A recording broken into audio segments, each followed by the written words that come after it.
America was made and continues to be made by those seeking a greater life.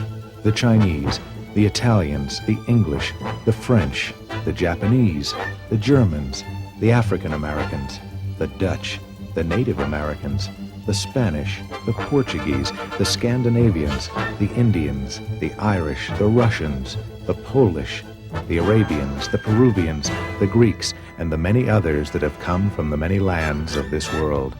All of these great peoples continue to shape a country that breathes the air of ethnicity, not as individual cultures, but as one great culture, creating a great nation.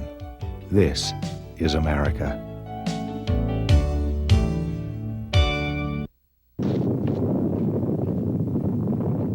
In the late 1940s, communism, heightened by the terror of the mushroom cloud, was the cutting issue on which people voted.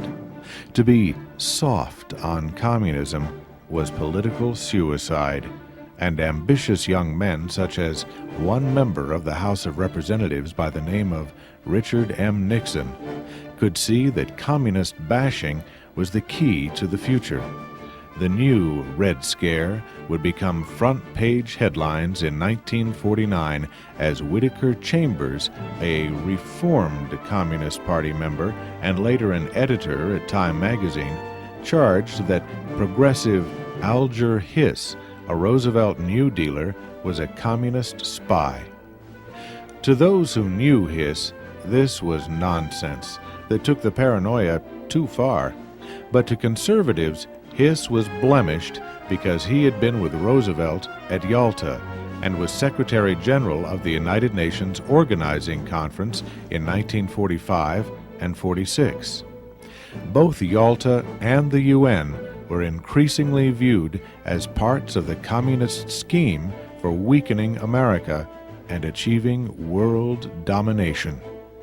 The fabulous 50s were off to a not-so-fabulous start.